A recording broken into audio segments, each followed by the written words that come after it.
Thank y'all for being here. Just finished practice 10. Camp runs through the 21st for us. And so, give you an idea, tomorrow we just finished a shells practice. Tomorrow we'll be in full pads back in the stadium. Wednesday will be a little bit lighter practice. And then Thursday is a non-practice. Friday will be very similar to today on the practice fields. And then Saturday we'll be back in the stadium. Probably try to get about 100 plays live. Then come back the following Monday and Tuesday, and then wrap up with our mock game Wednesday night under the lights on the 21st. So that's kind of our schedule. Prepping for the season, not getting into any first game stuff. We gotta prepare for a grueling. Really, it's a 14-week regular season now. So I think this week it's a big prove it week, and kind of what I talked to the team about is this is the hardest week that we'll have this season. It's the most physical week we're going to have this season. And can we do hard things better? And we got to prove it. Who can we count on? Who are the newcomers that are going to play? Who are the guys that are kind of stepping up from maybe a backup or a special teams guy? Now they're going to step to the forefront. Or can we count on them? It'll prove it this week. Who are our go-to guys going to be? Like, who are we going to call a blitz for? Who are we calling a line movement for to create a play on the defensive line? Like, who can we count on to play some man coverage? Who can we count on? Offense, who are we going to call plays to? Who are we trying to get the ball to on third down? Like, who are we trying to get touches to? Who can we run behind? Who are the leaders on the team? I think when hard things happen and you go out and you have to practice and we had a nice cool day today. I wish it was 95. I wish we can make it as hard as possible, because I think that's when the leadership really shows up. And so it's a prove it week. It's a second week of camp. Everybody in the country is going through the same thing. How can we do it better than the people we got to play? And so that's the question. So with that, questions, Greg? So Saturday scrimmage, what'd you see? Good, bad? Give us a little analysis. Yeah, so I thought the defense started off really well, which was a positive. I'll talk defense first, and I'll move over to offense, and I'll talk some special teams. Defense started fast. I thought our D-line was much more effective Saturday than they were Tuesday. They did a nice job. I thought our linebackers played their run better, still not good enough, but better. And then I thought offensively slow start, and then came out and finished the scrimmage really well. We put a lot of pressure on the quarterbacks, trying to throw the football, maybe more so than we normally would. We were efficient throwing the ball. We were good in the red zone offensively. Defensively, we weren't bad in the red zone, but we didn't. The one thing is we didn't create any takeaways down there. That's something we've really talked about. But as far as I thought we played on offense, just inconsistent. The good was really good, and then there was times we didn't look like a veteran outfit like we are. Defensively, we weren't able to maintain the energy from the start, which is something we're going to have to do. Special teams, right now what you do on special teams is it's hard to evaluate the whole unit because you're trying to figure out who you're going to play with. So you really look at individuals who did well, and I thought some guys made some strides on special teams. So that's there was a mix. It wasn't one-sided by any means. It was a mix. I thought our guys responded for the minus a few of them responded pretty well today. We went for 110, 115 plays on Saturday. We started at 7:30 and went for a good bit. Now the test is tomorrow, because we're going to put pads back on and go back in the stadium and play a bunch of game-like situations.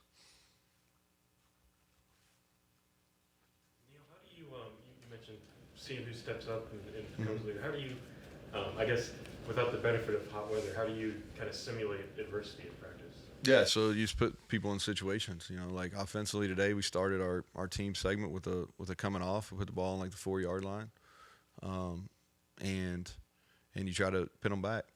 We did a sudden change defensively. They, had to go them out, and the ball's on the 21-yard line, and you got to put it out. So I think it's more about, putting guys in real situations and playing it, creating adversity when you don't have any. So that's how you do it. The good thing is it's easier to do that when you have competition we don't have competition at every position, but we got it in a lot. You know, you think about it, D-line, we feel really good. We could go, you know, I think 7, 8 guys right now we feel really good about. That's competition. Like, if you don't play, you know, I talk to them about it all the time. The best kind of ability is availability. You know, if you want to be counted on, you got to practice. You got to practice every day. Because the only way you're going to get better in this game, this is a practice sport. You know, that we play 12 guaranteed games. Hopefully you can play 15, 16, whatever it is. But we practice a lot. And so you got to be available to practice, and that's where you get better. You look at linebackers. We got 5, 6 guys maybe that are competing for 2 and 3 spots. You know, in the defensive backfield, we got more players back there than we've ever had. And then you got the flexibility defensively where, okay, we can play, you know, we can play 3 linebackers instead of playing, you know, a 5th DB. Okay, or we can play dime and take one of the linebackers out.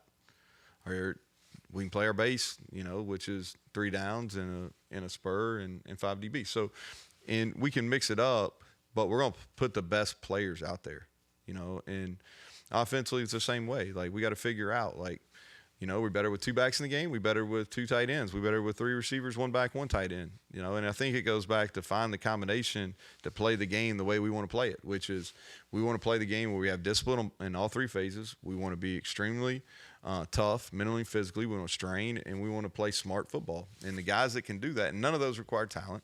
So the guys that can do that are the guys who will figure out how to play. Some of those young guys, you're starting to see what you wanted to see out of them at the start of camp? Well, I think the guy that's really there's 2 guys that have kind of played above everybody else to this point. That's TJ Jackson, who's been a great addition. Man, he plays with a motor, and you saw that on his film at Troy. He's fun to coach. And Eddie V, you know, Eddie V's played that way for his whole career. Now he's stronger. He's gained a little weight. Those 2 guys have been active. Sean had a better end of the week, you know, and I think there's another step for him to take too. And then, you know, we've got to figure out, like, Hammond Russell's really making a move. He played his best football he's ever played in his career on Saturday.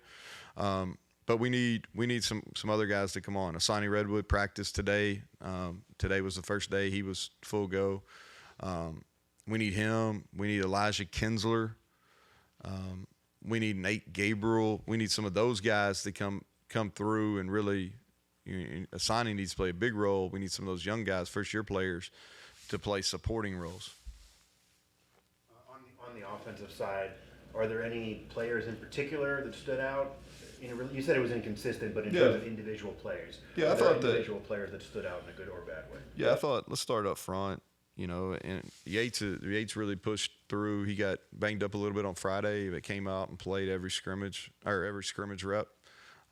So I was proud of him. He's continuing to improve.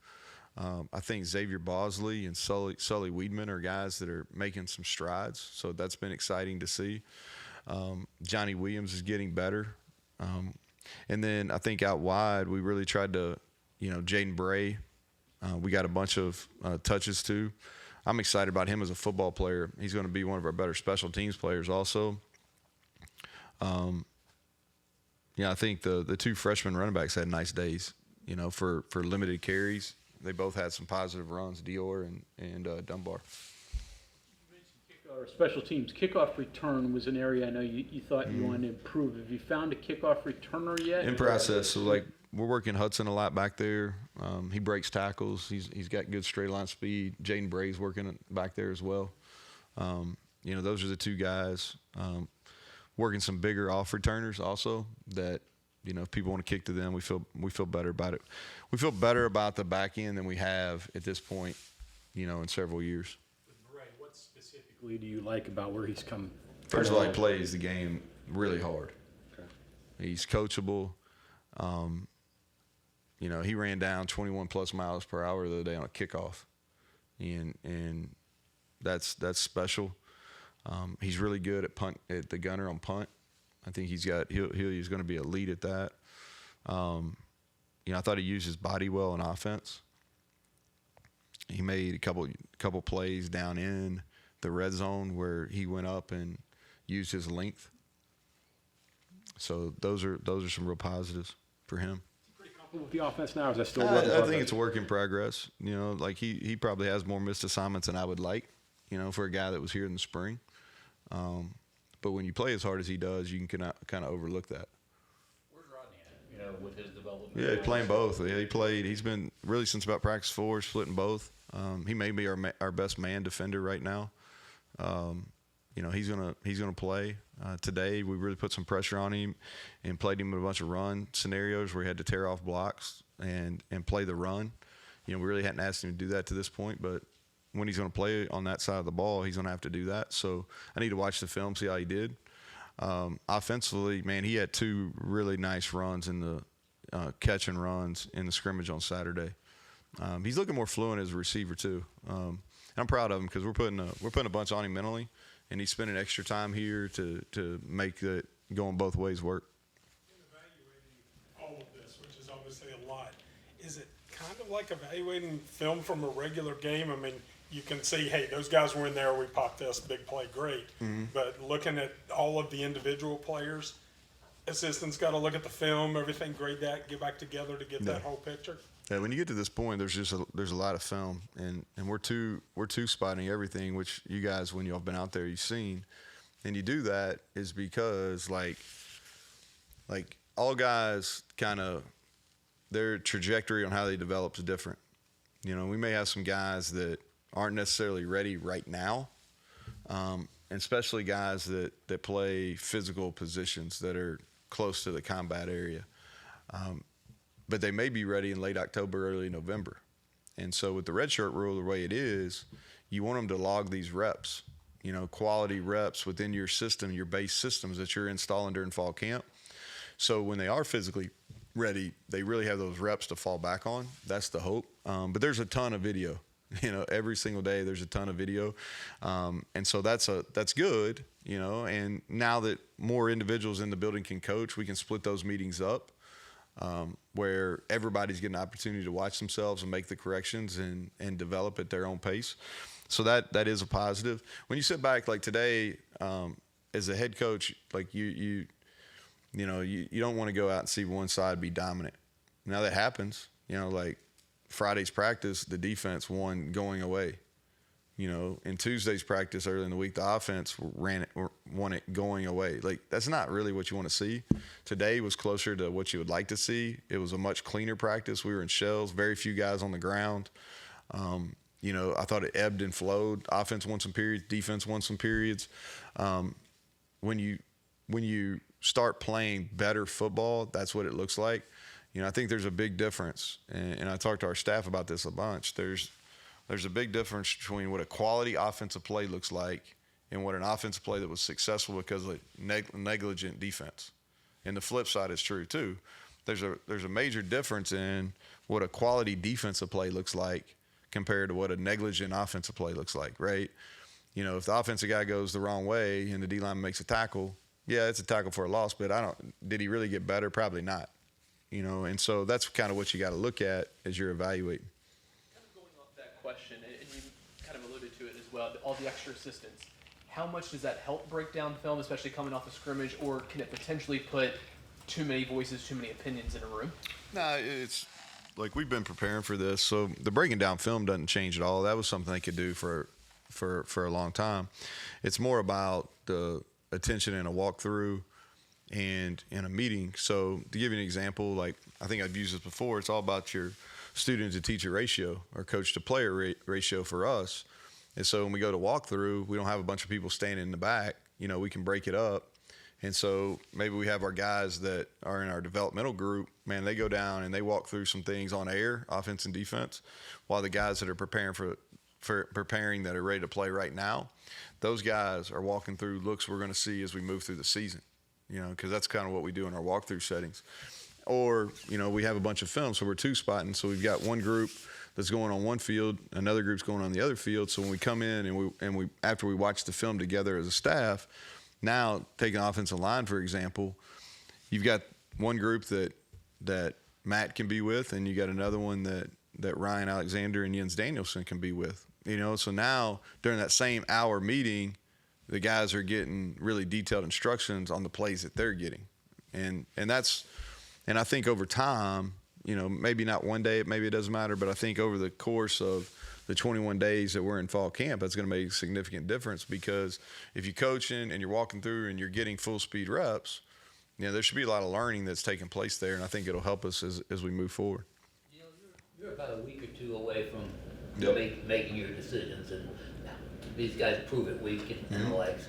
How intense do those meetings get when you get down to making decisions? And what do you base it on? Yeah, so a lot of times those things don't happen in meetings because we try to give really clear feedback day to day. And so we're talking about these guys are graded from a percentage basis and a production basis every time. Like we treated in our minds, our we're trying to college football is getting more like the NFL, and so we've adopted that during preseason camp. So that was exhibition game number 1. That was preseason game number 1 on Saturday. We got preseason game number 2 coming up this Saturday. And man, we are just like the NFL teams are cutting their roster, and like we're not cutting anybody, but we're building up who's going to play. And there's not a whole lot of gray area in it. And here's what your grade was from a percentage standpoint. That's your effort, your alignment, your assignment. Here's what your production looks like. And your production basically is, did you make a play? When you were in a position to make a play, did you make a play? And so it's real clear from anytime we're in any type of team setting, what the performance was. And so by the time we get to Wednesday the 21st after our mock game and we start our Penn State prep that following day, there's not a whole lot of gray area. Like, sometimes when you have a quarterback competition, you got to have a hard conversation, but for the most part, hey, this is what it looks like. This is where we're at. And you may, of the 22 starting positions, you may have 3 or 4 that are tough conversations about. But for the most part, it's pretty clear who's playing. And then the way the game's played now, very few positions, you play every snap. So there's a ton of rotation. We're going to be more personnel-based defensively, so we're going to play more sub packages than we have in the past. So more people are going to play on that side of the ball. And so I don't know if that really answered your question because it's really not – there's not a whole lot of – I mean, we're trying to – like, I'll give you an example just because I'm not trying to avoid the question. Like, who's going to be our third running back? We know who the first 2 are. Who's going to be the third? Tight end. Who's going to be the third tight end? We know who the first 2 are. Who's going to be the third? Those are – then you make a decision about who's playing. The tougher deal is when you have to make a travel roster. So whatever that looks like, Oklahoma State, when we have to have a legitimate travel roster, that's when those are some hard conversations about who's not going because we have to get down to 70. What role does your gut play? I think so. Yeah. I think what you have to be careful of as a coach is, and I constantly think about this, is as a coach, your crutch is experience, but hungry talent can overcome experience. And so that's kind of the inner battle because from experience, kind of what you got, but maybe you got a younger player that's more talented. You're a little unsure, especially when you come out of the box or you come out of the preseason and you got to be ready to go. And, it's not like, I said it several, we're not easing into it. And so as a coach, you still, regardless of who you're playing, you really got to say, okay, hey, even though a guy's got some experience, let's not forget that hungry talent will overcome that. And it may be a little bit later, but it's going to eventually overcome it. So those are kind of the things you kind of fight with inwardly as a coach. Is there a factor, because you're not easing into it and it is Penn State and that big of a deal in terms of these battles that you got to trust.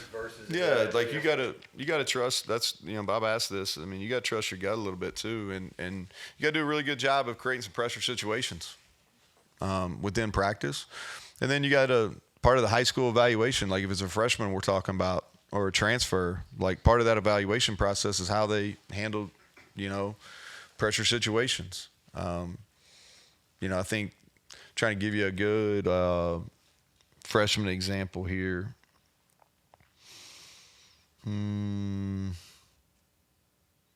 Like Brandon Raymond. Brandon Raymond's got a really good chance to play as a freshman. I mean, he's played in 3 state championship games.